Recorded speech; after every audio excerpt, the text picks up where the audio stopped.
Welcome to the Nordic Mythology podcast. I'm Daniel Farrand of the company Horns of Odin. And as always, before we jump into today's show, I do have to plug our Patreon. I know I say it every week and everybody's probably sick of hearing it by now, but it's how we keep the lights on. It's how we keep the podcast going.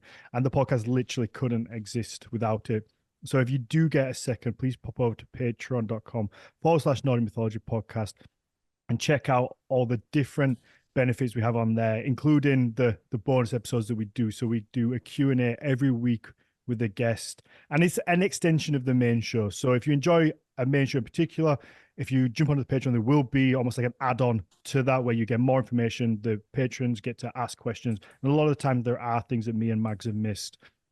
So you also get the whole back catalogue of those and the storytime episodes we do with Jonas Lorentzen and Claire Moulet, and they're a lot of fun. They're a bit more lighthearted and a lot of laughs. So yeah, I think if you like the show and you do want to support us, please go over there. It starts from £3 a month and then works up from there. And if you can't support financially, then just a 5-star rating, a positive review wherever you get your podcasts, and it helps new people find the show. But let's jump into today's show. So today I'm on my own. Margaret is not feeling too well. She has a migraine, so he's going to sit this one out. But my guest today, I think we've been working on this for years, and yeah, this might be you might be the hardest man to pin down to get on here, actually. So my guest is Connor Sanders. Connor, do you want to tell us a little bit about? Yeah, sure. Hi, folks. I'm Connor Sanders. I go by the Thirds line because I'm cool like that. Nothing particularly special about me. I have just been doing sort of living history and reenactment for 10 years or so. Did a master's in medieval history from the University of York a few years back, and I was a history and philosophy teacher for a little while. Just someone who really enjoys the Anglo-Saxons and the early medieval period. Yeah, that's about me. Did you just finish a dissertation, did I see? I don't know, how long ago was it that I graduated? I think I finished my master's in 2019, so my master's dissertation was on there. Maybe it was like a memory that I saw pop up. Potentially. Like you posting like you'd finished it, and I thought it was a recent Oh, no, thing. I just wrote a book. That might be it. Oh, maybe that was it. Oh, casually forgot to mention that one. Yeah, that's it. Oh, the book. It's right here, actually. Yeah, nothing to do with Anglo-Saxons, but there we go. Oh, is it not? What is it about? It's just I really like fantasy. I'm a long-time player of D&D, so a big old debut fantasy novel. Oh, nice. Oh, that's really cool. Where can I get one? I'm gonna have to pick one up. I've got to finish editing it first. It's like 800 pages long, and oh, so it's not it's finished but not out there finished. Yeah. Like the core is done, and now I just need to whittle down the chaff and sort it out. That's wonderful. I look forward to it. Well, you know what? There are so many people who have a book in them and would love to write a book but never actually finish it. So that's a huge thing in itself, being sitting down and getting from start to end and now going through the process. So like, well done you for very much. It was a massive faff, but we got there at the end.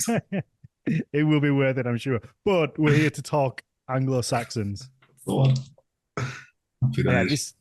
So it feels like it's a topic that we've always covered on the periphery. You know, we're a Viking Age Nordic mythology based podcast. You can't talk about those without the Anglo-Saxons, but they've always been in a context of the Vikings. So I figured we could use this as maybe a basis just to get to know who they were, what life was like in and around the Viking Age and what we know of the Anglo-Saxons, and then we'll see where we go. Because I know you specialize in poetry, and that kind of thing. So we'll see where we get. Maybe we'll start with like a more overview of Anglo-Saxon Britain, and then we can, if we have time, we'll get a bit deeper. If not, we'll come back and do another show on specifically poetry and those things. Because I assume Beowulf would be one that pops up all the time. Beowulf, yeah, that's like the pinnacle of early medieval poetry, I think, to me. We could probably sit down and do a whole episode just on Beowulf. Could do like a whole series of episodes on Beowulf. It's beautiful. Okay. Yeah, it's great fun. Great fun. So where do we start? Where's the beginning when it comes to Anglo-Saxons in terms of at what point do they? What is an Anglo-Saxon? Let's start there. Okay. A little origin story. Yeah. So obviously, like before the Anglo-Saxon period in Britain, it was the Romans who were chilling out for a little while. Once they leave, there's a whole load of issues going on in the wider empire, and they decide to abandon the little colony of Britannia because there's not really a great deal going on there compared to sort of Spain and France and everywhere else. But yeah, basically, once the Romans leave, there's this big power vacuum that's created with the sudden lack of their sort of administration and military might. So you get all these sort of Brittonic warlords fighting each other for power, trying to establish a little bit of superiority.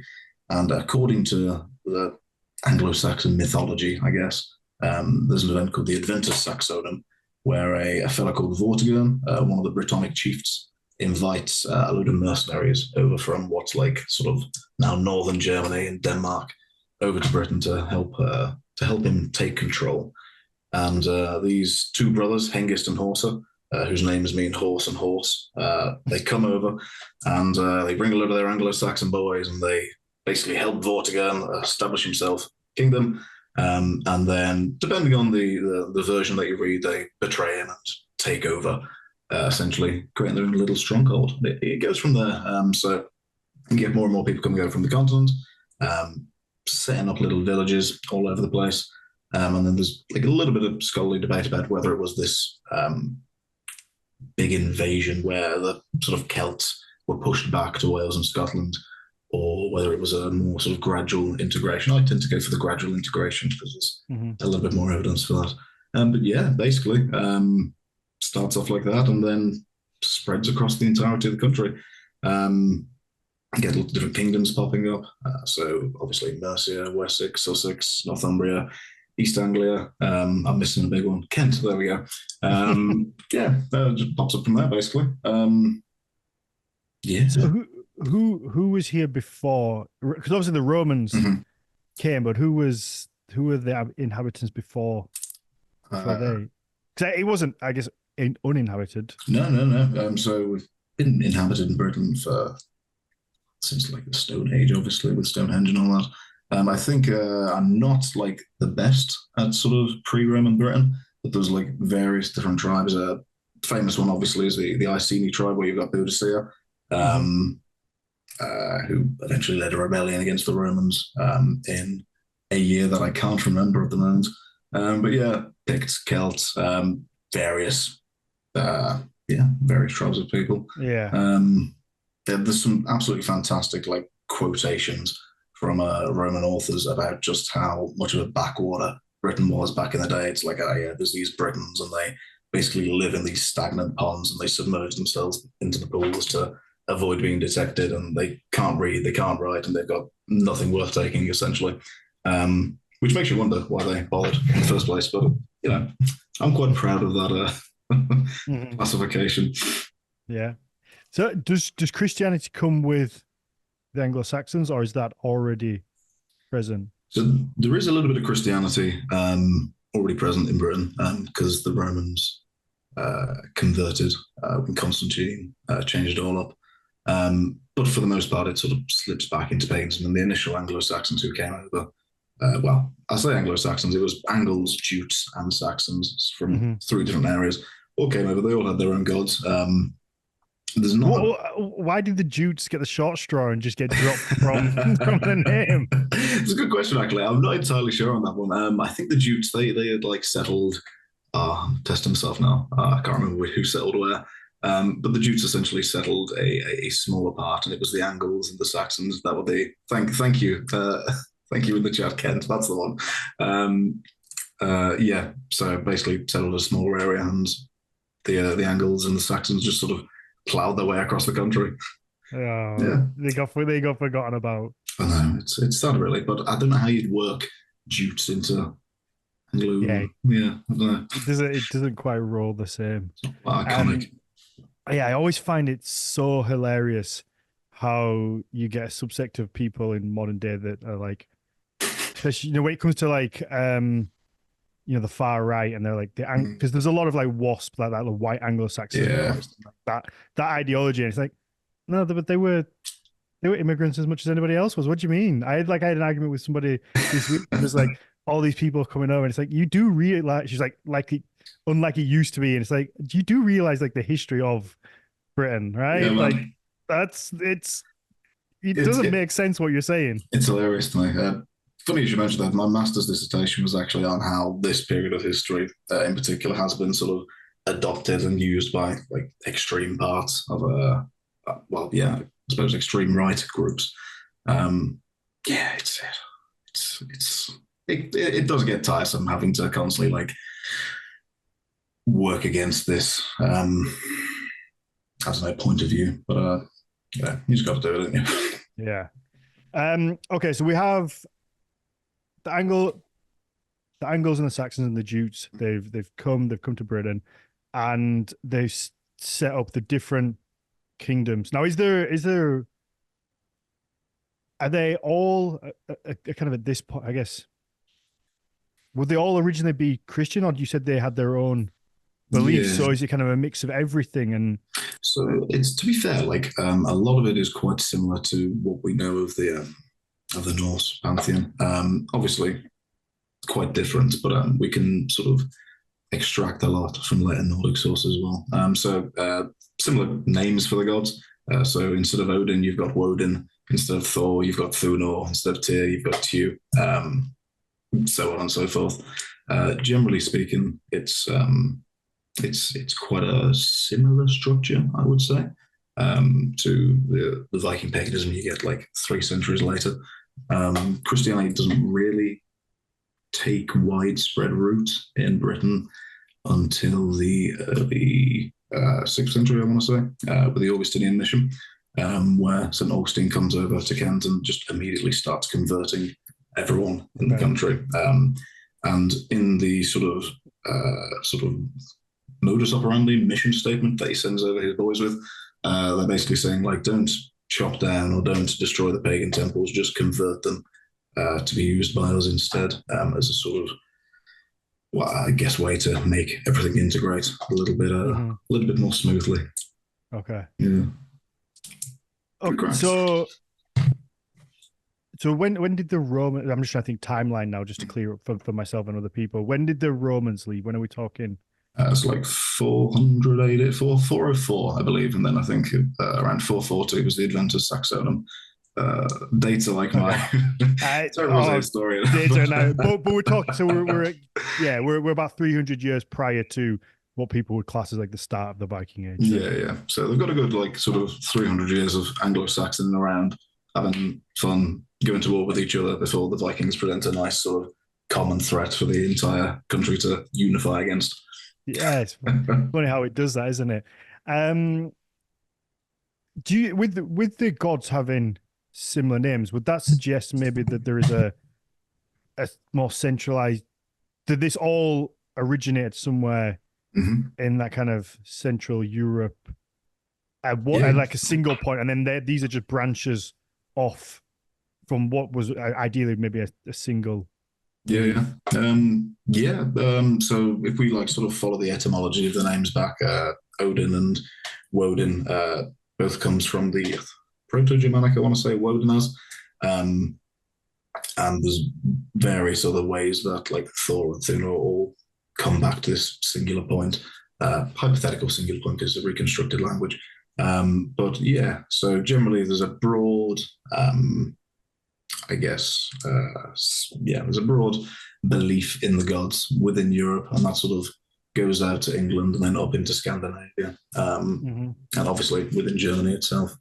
And then each, because it's such a localized religion at the time, they all sort of have their own little mythologies or little stories about their gods, which I quite enjoy. It sort of brings it all back to the fact that it's like a very sort of localized religion as opposed to the big dominating Christianity and Islam that you'll get in the later centuries. It's a local religion for local people, you know. I love the League of Gentlemen. If anybody who hasn't watched that, definitely do go and watch. I'll have to watch it now. You've never seen it? I know. That wasn't on purpose. I've heard the phrase, but I'm just stealing Oh, it. okay. I'm Yeah. plagiarizing it from somewhere. I don't know where. Yeah, it's from the League of Gentlemen. There's a Okay. little shop out in the hills. It's in the middle of nowhere, like in the middle of Mool, and this odd little couple own it. And the guy like walks up. He walks up there and goes in, and they're really dismissive, and they're like, "It's a local shop for local people," and like just kind of dismiss him and don't want him there, even though it's the only customer they've ever had. I respect And it as a country it's boy. yeah, it's just this thing that sticks. That does ring a bell, actually. Maybe I have. Maybe I'm lying to you. I don't know. I'll Probably. rewatch it and then I'll find out. Yeah, I'm sure you will. Okay, so we have the different kingdoms. Do they form straight away? Are they? I guess it takes a few. It takes a little while because there's lots of different tribes that come over and they all sort of fight against each other and basically have a good old time trying to see who's the strongest and who's going to basically dominate the area that they've come to take over. Say take over, integrate because there's still lots of I guess Britons, Celts, if you want to use the word Celt, living within Britain at the time. But I think because the Romans had sort of dominated Britain for the last like 400 years in terms of the military, there is that power vacuum. So maybe as all of these heavily armed Germanic people are coming over, they might be just like invited to sort of take that top level of society because they have the skills and the means to back up their warfare. Although of course then they go to war against each other anyway and sort it all out like that. Yeah. It takes a little while. And this kingdom sort of vary in size and strength for a good 300 years as shit goes down essentially. Mercia eventually becomes quite big, but we lose that precedence after a little while. Yeah. How is their interaction with the Celts? So, because I guess for most people, they think of the Celtic region's been Wales, Yeah, Scotland, and are they in sort of mainland England and then pushed, kind of forced up and out? Are they persecuted by the Anglo-Saxons or? it's hard to say. I think in like the initial phases of these tribes coming over, it might not have been. There was definitely like some warfare somewhere, but it might not have been the sort of big push towards the west that early scholars seem to think it was. Definitely, as the kingdoms start establishing themselves, particularly Mercia. I know a lot about Mercia. That's where I'm from. Particularly as they start to establish themselves and like draw up these rigid boundaries, it does become much more hostile. So the term Welsh comes from the Old English word Waelas, which basically just means like foreigner, essentially. And in the 8th century, I want to say, King Offa, who was the king of Mercia at the time, he constructs this massive, he calls it Offa's Dyke, which is this big sort of earthwork fortification all along the frontier with Wales, essentially to defend himself against them and to keep them out of his land. Yeah, it's an impressive bit of work, is that, isn't it? Yeah. Just the even the logistics of it, the boring part of warfare. You must have had a lot of people working for quite a long time to get that up. Yeah, it's so for anybody who hasn't seen it, Offa's Dyke is just, they say it's a big earthwork that they must have. I assume they've dug either side and piled it up on top, so you're almost getting that kind of double effect of height, and it runs. I don't know the exact. I can't remember the exact distance, but it must be 100 miles at least. I'm pretty sure it is. I don't know the exact distance. I've yet to go visit it, which is crazy because I've been meaning to go for years. There's a very similar one called the Danewerk, which is now in northern Germany, I think. But it used to be, again, that sort of border between two different tribes. So yeah, there's definitely a precedent for building big old walls made of earth to keep your enemies out. Yeah, there's something to be said about the Celts. You know, the Romans had to do it with the Scottish, they had to do it with the Welsh. They're some hearty folk. Yeah, just been shortchanged throughout like the entirety of history. Yeah, unfortunately. So okay, where are we? We know what the Anglo-Saxons are. We've got I guess we've got the different kingdoms established from infighting, and you get the kind of split. Do those kingdoms stay relatively similar sized, or is it often changing kind of in size on who's biggest, who's smallest? Yeah, it does change quite a little bit. There's various use the word ascendancies throughout various points. So at some points, East Anglia is quite powerful. In the earlier period, the Sutton Hoo burial with the lovely masked helmet. There's a term called Brett Wilder, which isn't like that popular these days, but it sort of means like king of kings or high king essentially. And they're basically the kings that have overlordship over all of the other smaller kingdoms. So those kings would themselves like come and pay tribute to the Brett Wilder, putting that in inverted commas. So would that be, to put in terms, so would that like king of king, would that be the king of, let's say, just to put in like very simple, would that be like the king of Mercia, and then he would have smaller little ones underneath? Not like a king of all the different kingdoms. Yeah, so basically it's essentially just like the other kings would pay tribute to them, or they'd come and give them a slap essentially. Okay. So it's almost as if you kind of see it on film sometimes with a council of leaders where you've maybe got the 5 different kingdoms, and all the kings kind of have some show of respect maybe for each other. Yeah, like first among equals, but it definitely wasn't equals, because you'd know if you were being overlorded by a friend supposedly. And obviously there's like the sort of whole various political alliances and marriages going on between these families, and then disagreements where they will decide, if we don't want to be overlorded by Mercia anymore, let's fight them. And it changes quite a bit. Mercia does get quite large, and for a while Offa, who is our probably most famous king, he was overlord of Britain, and he establishes relationships with Charlemagne on the continent. So trying to treat with Charlemagne a little bit as an equal, and he manages to offend him by saying that Offa's son should marry Charlemagne's daughter. And Charlemagne just wasn't having it at all, because obviously his sort of empire was much, much larger than Offa's own. So it caused a little bit of a breakdown in relationships between the two. But thankfully, we had the Bishop Alcuin to try and smooth things over between us. Bit of a tangent there, but yeah. Kingdoms going on. It's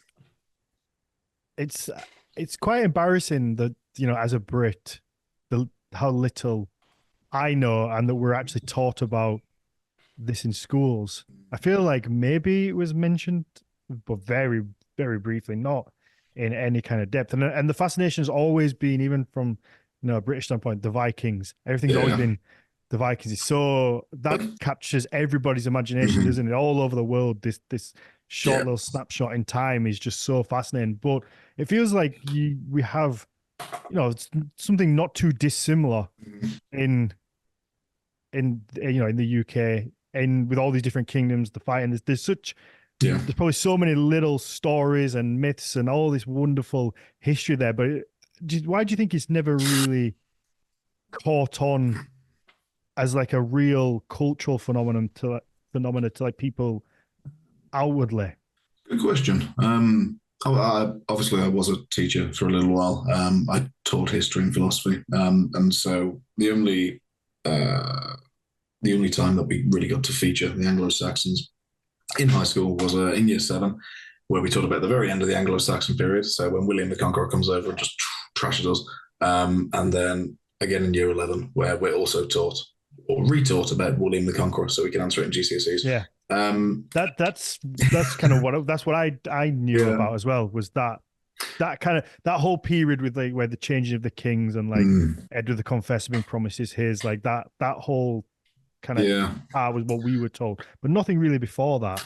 I think there might be like a tiny bit in primary school, but I just think, well, this is me gonna get on my soapbox for a second here. I just think the way that we teach history in schools particularly is not particularly conducive to inspiring the younger generations to particularly take an interest in it.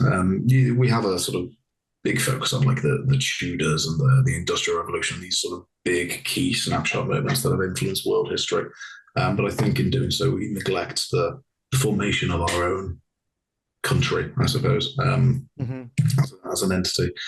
As for why it's never really caught on, I think the Vikings just get this very cool reputation because they're like romanticizing they're pagan warriors. They've come down from the howling north to sort of destroy these Christian kingdoms, and it's all very cool. It's all very barbaric in a way, and I think it speaks to something that I don't know. It speaks to something inside of us that we might not get to bring out very much in the modern day. It's the sort of idealized, romanticized sort of warrior ethos that, you know, particularly when most of us are sort of living in the modern world, I suppose, we just don't really have that outlet anymore. And then, of course, there's the whole sort of association with like white Anglo-Saxon Protestants, and Anglo-Saxon being a sort of cognate for dubious views in some parts of the world. Yeah. But then I suppose you also get that with Vikings, so you can't really win on that one either. No. But I think like a lot of people are beginning to take more of an interest in the Anglo-Saxon period. There's lots of very good living history and reenactment societies out there that put on great shows and do a lot of educating to the general public. So I think we're definitely getting there. It's definitely seen an uptick, I think. Probably partially in thanks to the Vikings TV show. Well, that's the thing, isn't it? It's the dance partner of the Vikings, but it's always, you know, it's always the bridesmaid, never the bride type situation. I'm not gonna lie. Even with things like The Last Kingdom, it was so prominently focused on Anglo-Saxons, really. The vast majority of it was about, but it was still kind of, everyone still thinks of it as a Viking show. Yeah. Did you have Uhtred, which was, you know, he was part like half Viking, and then you have the little Viking. But it was mainly all about Anglo-Saxons, but in everyone's mind, it's, oh, that's just a Viking show. Yeah. And I was going to ask, when you used to do reenactment as an Anglo-Saxon, how many times did people come up to you and go, cool Viking, bro? Like literally every event. Like you guys well, actually, if you want to be really specific here, like every event. It's I like, to be fair, when I first started getting into this period of history, like 18, I got in via the Vikings myself. Yeah, right. Yeah, a friend of mine was like, "Yo, you ever heard of Odin?" I was like, "Oh my god, who? That sounds great!" And then I read the Prose and Poetic. I was like, "This is amazing." But then once the Vikings TV series started going out, I've always been a bit of a contrarian. And so when it started getting really popular, I was like, right, that's it. Done with the Vikings, Anglo-Saxons, let's go. Wow, okay. Yeah. Just like a hipster before. I like to say Anglo-Saxons before it was cool. I don't know. It's like when your favorite band gets popular and you're like, exactly. Yeah, exactly like that. But you know what? I've developed a genuine love for it over the years. So something went right somewhere. Okay, so we've established who they are, what they're doing. Before we get on to, because we're going to get into that little spell of where they do start to interact with the Vikings. Before we get there, what is general kind of life like, or like a snapshot of that, and what would the people kind of, I guess, be like? Because when you put them into that context of the Vikings, you always get this image of they're almost like lesser, like whether it could be quite problematic to say, but like less kind of quote unquote manly, or like, you know, like shorter, not as big, because you have this idea, don't they, of like the Vikings being like big warriors. So you're like this almost like shorter, not as good fighters, not as skilled, not as, you know, brave, or what, all these things you kind of get, they always get put in this almost meek kind of category. And I've always wondered, like, well, I guess I know how accurate it is, but I suppose if you're only attacking monasteries and stealing from the teenage monks that have been enlisted there, like, you're going to get a reputation as being big and scary. But generally, it's like a very similar sort of society and setup to the Vikings in many ways. So a lot of small villages dotted around the English countryside. Generally, you'd have the common people who, for the most part, farmers. They'd all be expected to, if they're a free man, own at least like a spear and a shield, because there is a form of military service called the Fyrd, which could be raised if there was, say, a border dispute, or your local thane or your local earl wanted to go and attack the earl from down the road, or indeed the Vikings that have just like turned up on the shorelines. Mm-hmm. So the sort of local militia type thing, I want to say. You got the Fyrds, you can raise them if needs be.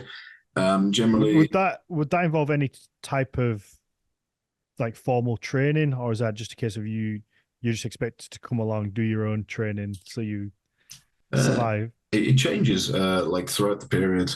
So when King Alfred sort of takes the throne, as like the Vikings are coming in and tearing England a new one, he starts to sort of revolutionize the Fyrd and like puts in a proper set of expectations, I suppose, and sets up the burr system to make the Fyrd a much more useful military unit, I guess. So there's an expectation that you'll like train X amount, or you'd have a certain level of kit that you could use, and you'd have to own it all yourself, unless you're a professional warrior, in which case your lord would be like sort of passing these bits of armor onto you, sort of weapons, mail helmets, mm-hmm. Etc.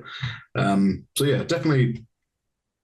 Again, similar to the Vikings, there was a professional warrior part of society, sort of the thanes and the hearthguards of the lord, and that's where in like poems like Beowulf you get the reference to the lord being the gold giver. He's the one that breaks off these like fancy little armorings and gives you your wealth, and like a lot of it, as a warrior, you would mainly obtain your wealth through going and killing other warriors.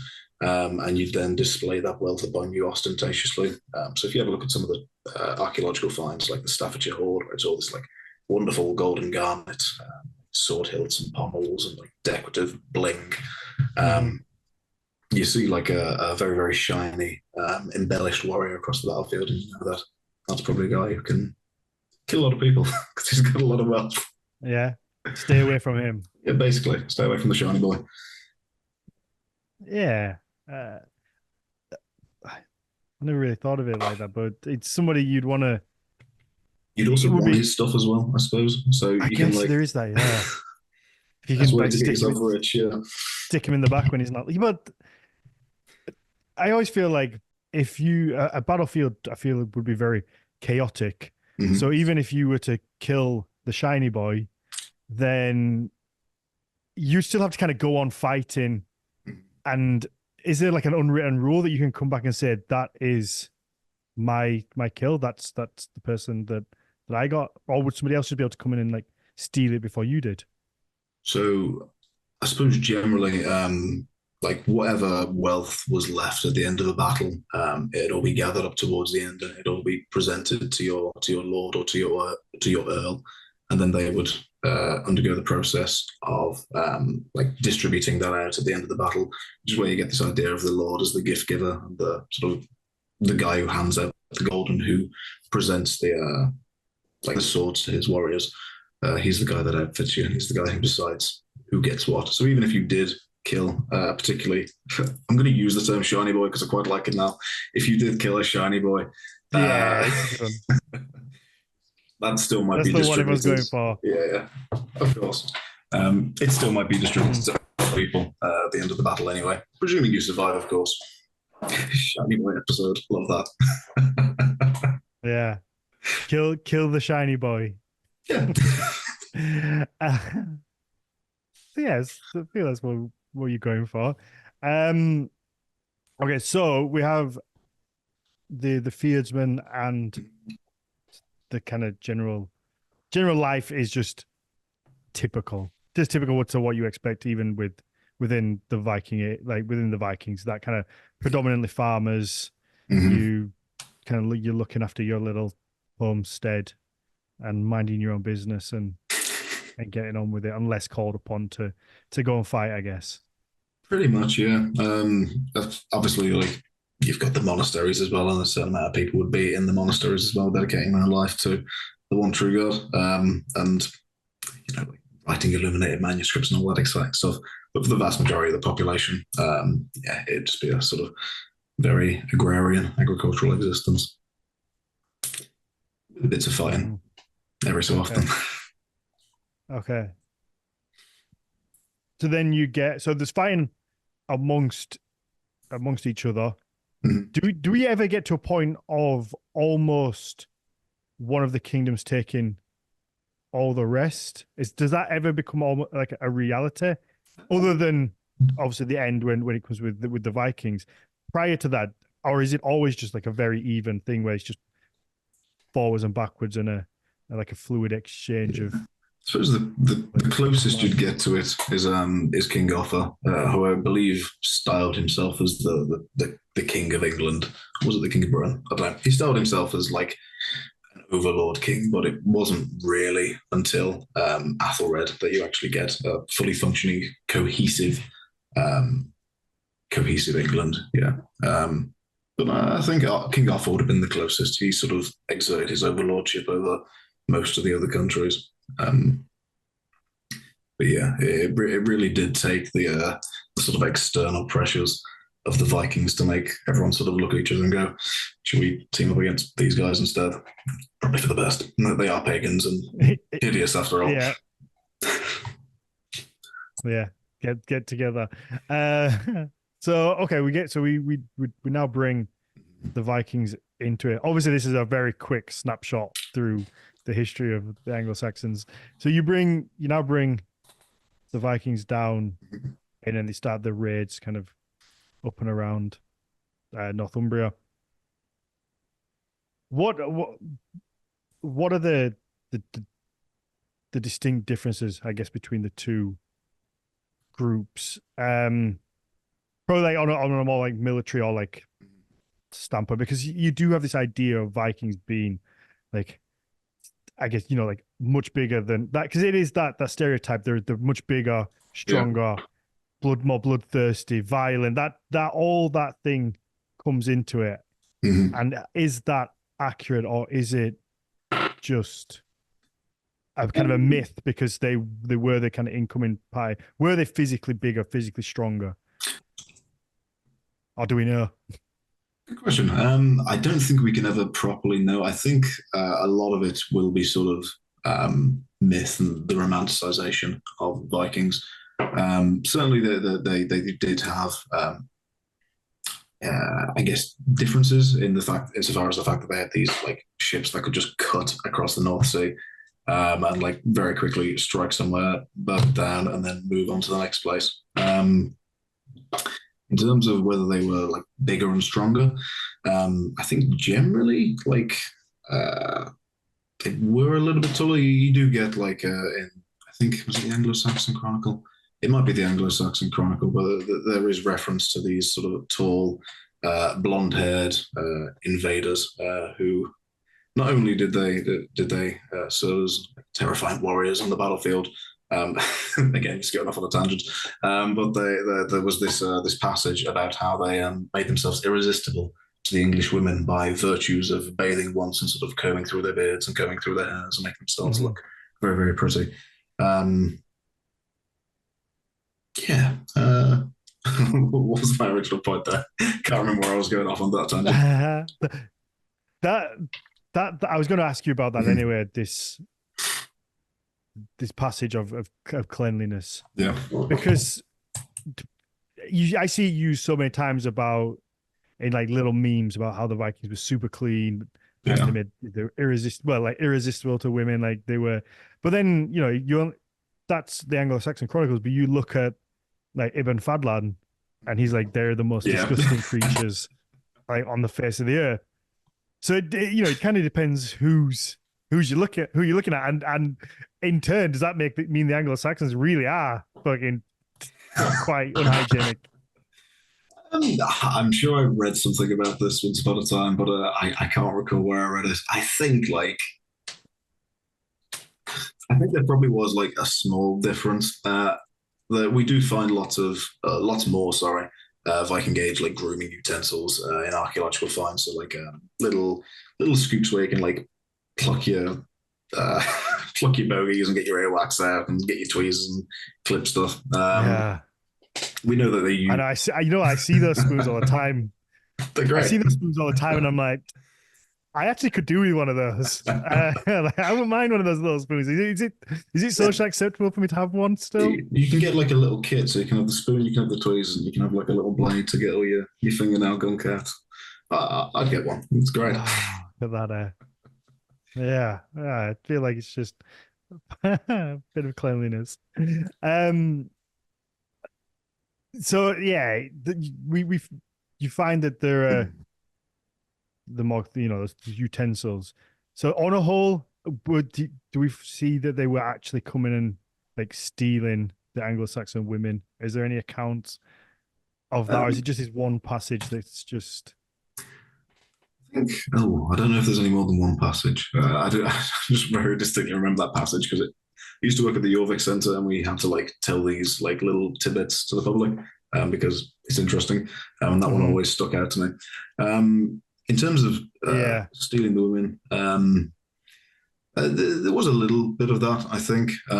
Obviously, a big part of the Viking Age trade and indeed like early medieval trade at that point was the slave trade.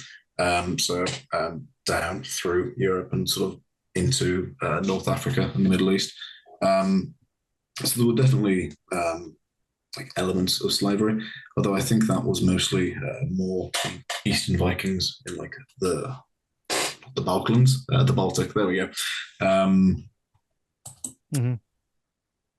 suppose in some of the areas where the Vikings did end up settling, you do get like Anglo-Danish sort of surnames and place names as well. So once the raiding sort of stops and once people start settling, the Danelaw is established. You do get that cultural crossover in some ways, and then a couple of 100 years later, I suppose, with the same price as Day Massacre, you get lots of Anglo-Danish people being slaughtered because they also have like that Danish heritage in them as well. So yeah, there must have been a little bit of that, I think. Yeah. So trying to, because obviously it is a very broad overview of the time. So I'm trying to hit the bits that I really want to know about. So what about fighting styles? Yeah, because it does, again, you have this idea in your mind, and if you watch a TV show, that the Vikings came through and literally just almost like swept through England and just dismissed the Anglo-Saxon warriors because they were just inferior. They just couldn't keep up with the battle. Is that the case, or was it in some circumstances? I don't know. Definitely, like I think it was quite evenly matched. Like you do have obviously cases where Vikings have come in and sort of swept the floor with the native Anglo-Saxons. But then you also have cases where the Vikings have come in and swept the floor with the native monks at the monastery, and it's attacking these settlements and these places that aren't necessarily defended, particularly like in the early parts of, I guess, the Viking invasions. There's a great poem actually called "The Battle of Malden," which describes a proper battle, and it sort of basically goes along the lines that the Vikings would mostly try and just extract gold without ever having to properly fight, I suppose, because if you can get the gold and get what you're here for without like sacrificing your best warriors, you would. And if you're garnering that reputation of being fearsome and being like utterly ferocious and being these godless heathens that are here to destroy the good nations of Christ, then you're certainly going to get that. You're going to scare Christians if you're worshipping some like death god called Odin, who is a psychopomp and like this mad warrior. Fighting wise, obviously, like towards the later period, you do see like these big Dane axes being used, and they're adopted again by the Anglo-Saxons towards the very end of the Anglo-Saxon period. Um, I think generally relatively evenly matched. Certainly, Vikings may have had like a slightly larger professional warrior population because so much of their culture revolved around like going out and raiding. But there were people in England at least who could fight at least on a level with them. So maybe there were just more warriors that the Vikings had, as opposed to necessarily being better. This is the thing that's always I wouldn't say bothered me, but I've always, I guess, thought about how many people can you really bring over on ships across the North Sea in that time? Yeah, like you can only bring so many. So I've always struggled to understand like how can they be that good and rip through like a country, quite effectively when you can only bring. I don't know. I feel like 1,000 people on ships would be like an unbelievable amount of people in one go if you could bring ships with 1,000 people. So I would say wouldn't be even that high. That's a lot of people. So surely the population of England at the time must be big enough to just go, fuck off. What are you doing? Go away. Like don't even bother. Or do you think a lot of it comes down to the fact that it is so disjointed and you've got these different kingdoms? So maybe in the early parts when they're attacking Northumbria, Mercia, Wessex, East Anglia, they're all just kind of like, that's your problem because it's only going to make you weaker for when we want to come and get you. Yeah. So I mean, have at it. 100%, like literally, because it wasn't ever one solid state, and because obviously the Vikings, they were never one solid state as well. And it was just like local rulers and local leaders and local tribes and just gathering a load of boys and being like, should we go raid England? Yeah, let's go raid England. And then the English people not having a clue. That sort of, well, knowing where they're coming from, but like not knowing where they're going to appear, where they're going to strike, what they're going to target. Obviously they turn up, they burn a load of stuff, they steal a load of stuff. You only have to kill a few local freemen to strike fear into the heart of the rest of them. And obviously the fact that you're a godless savage, is a significant fear factor.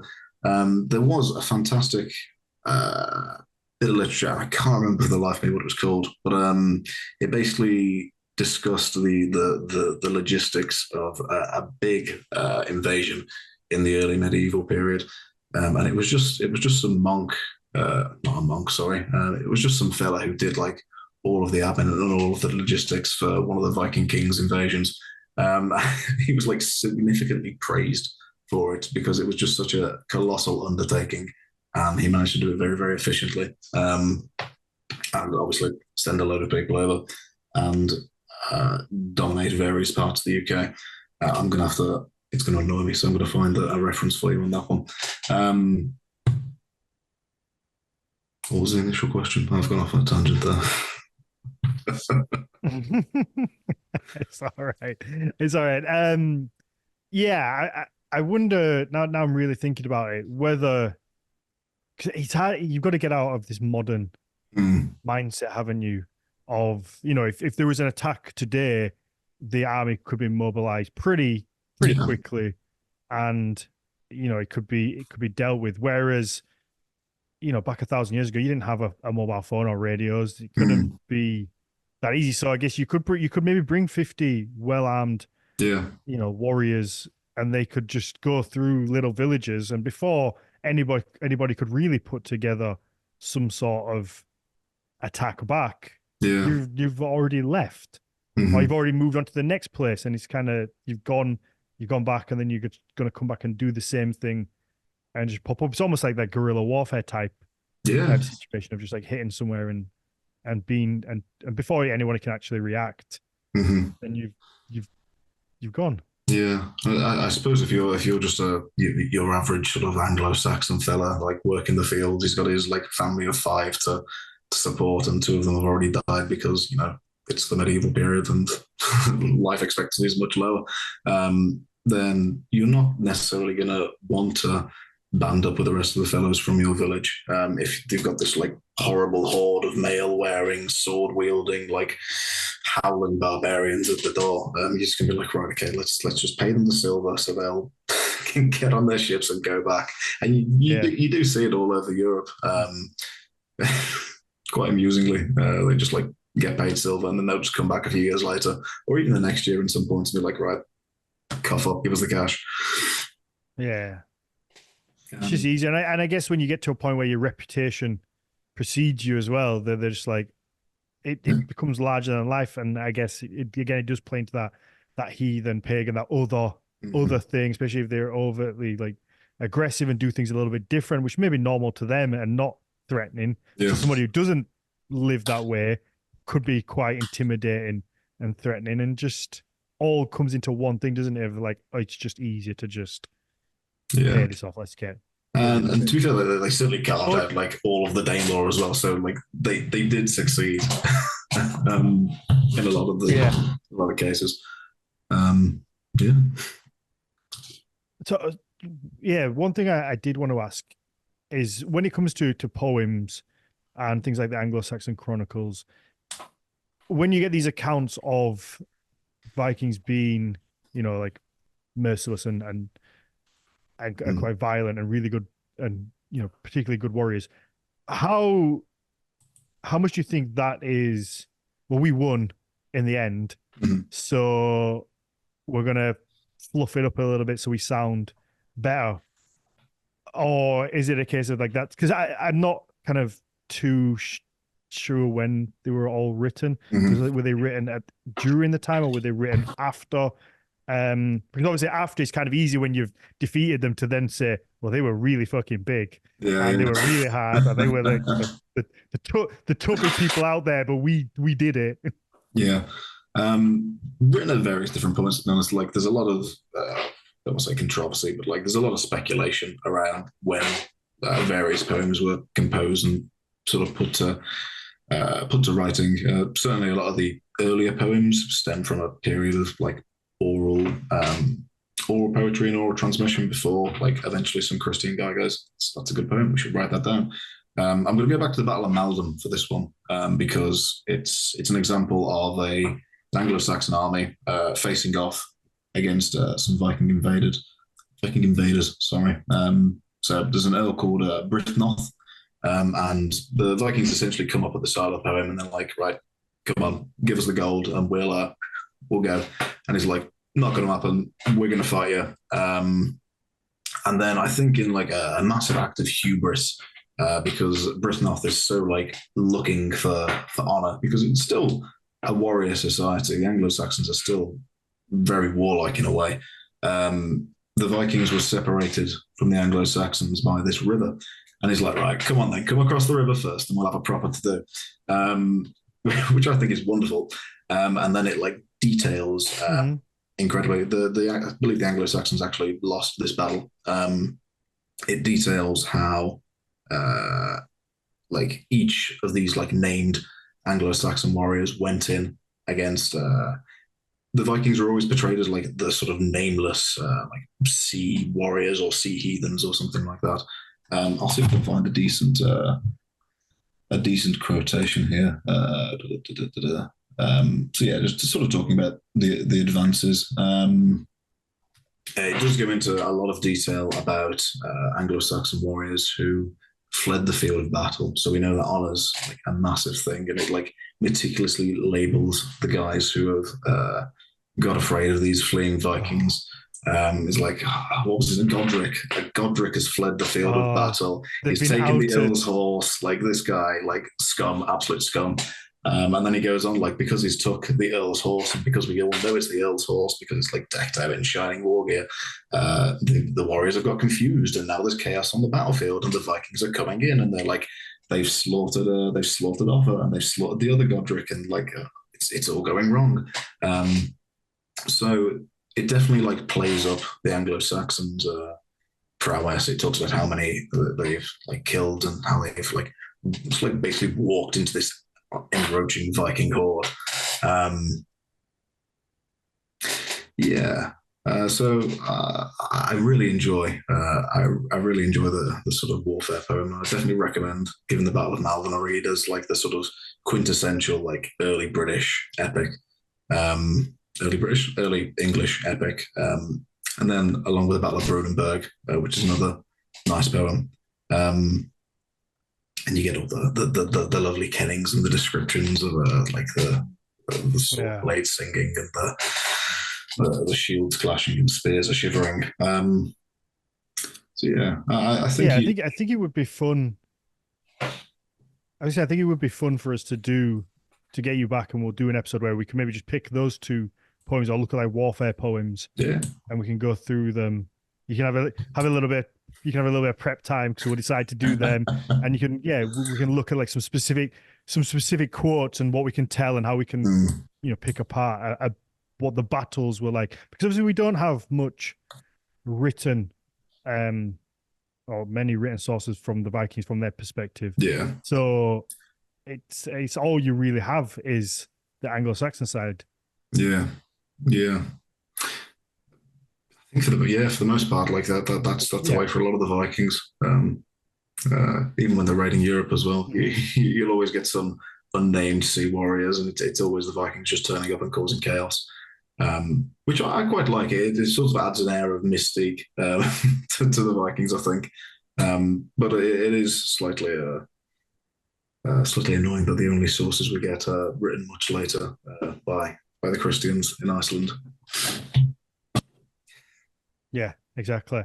But yeah, I think that would be a lot of fun to do, to maybe a couple of different poems, and we can pick them and do like an episode on just warfare in poems, maybe in the Anglo-Saxon time, and we can look at some of those kennings and see how they're written and what it says. So that would be a lot of fun. I know this originally we were going to look at poetry for this episode, and we've kind of not done that at all. But I think it's important to kind of give that a baseline, that kind of basis, and then we can, and then you can be a reoccurring guest for a couple of episodes where we look in depth, because I would like to do one on Beowulf, and I would like to do one on the warfare. But I think to wrap up this, let's just touch on the kind of final part of where we get the Anglo-Saxons unifying. So obviously we've got the Vikings have come in, they've raided, and very quickly they've established Danelaw, so they've got an established part of England that has now been ruled under their rule. You have we have like a Viking kings of England, so there's a dominance here now. There's like a permanency, I guess, to being in England. Now, at what point or how do the Anglo-Saxons kind of come together and unify to then, I guess, become England, the origin story of England, and kick out the pesky northern invaders? So I'll preface this by saying that, like, I know a lot about the early Anglo-Saxon period, less so towards the end of it. But I think it really starts with Alfred's reforms.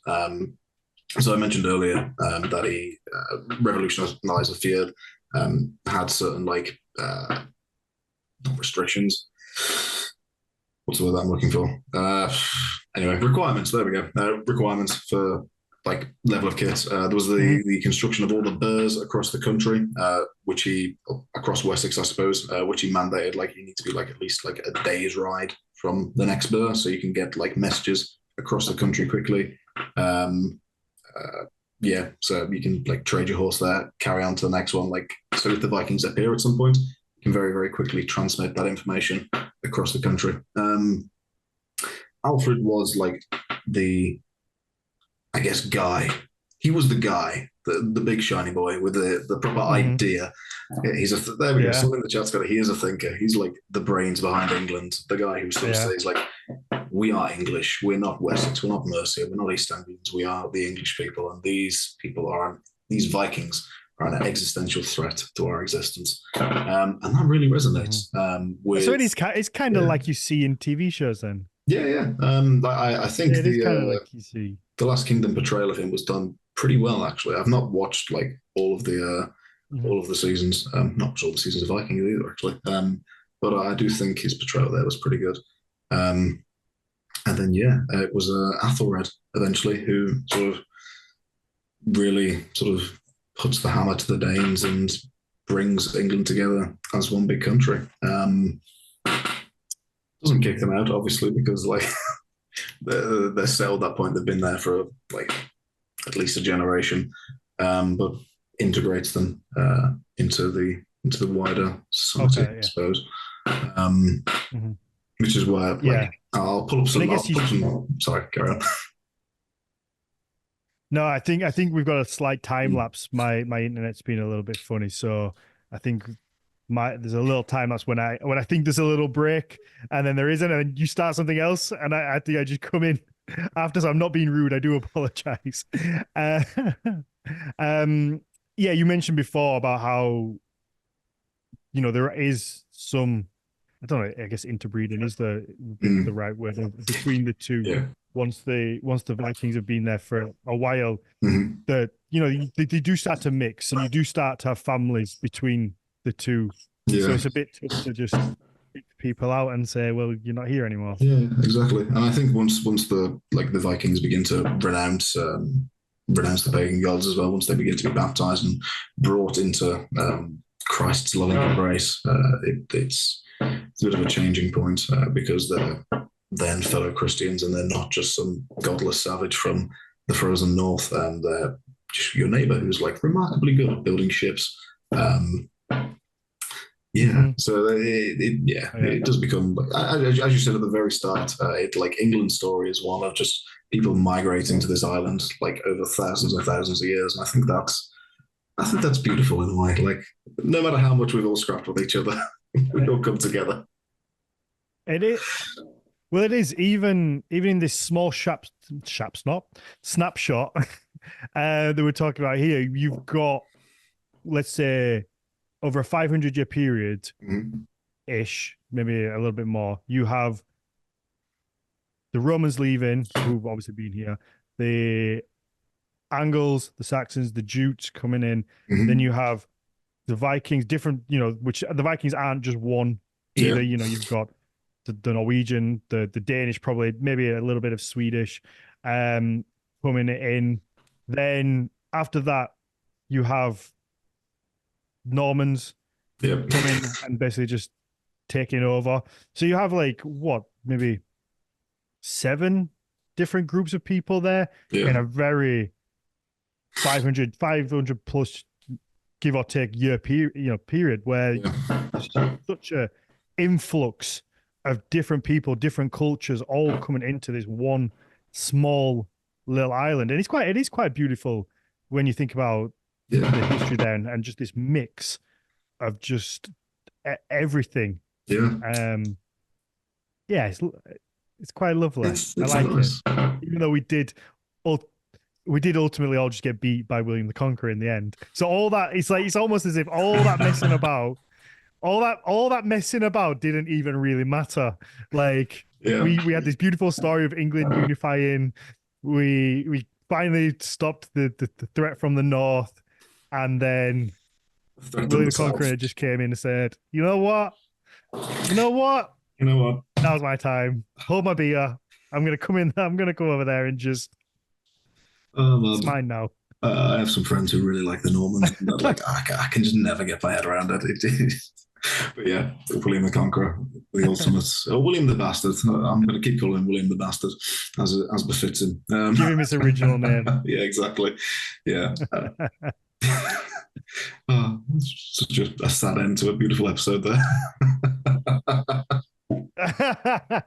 It is very sad, isn't it? That it just, because again,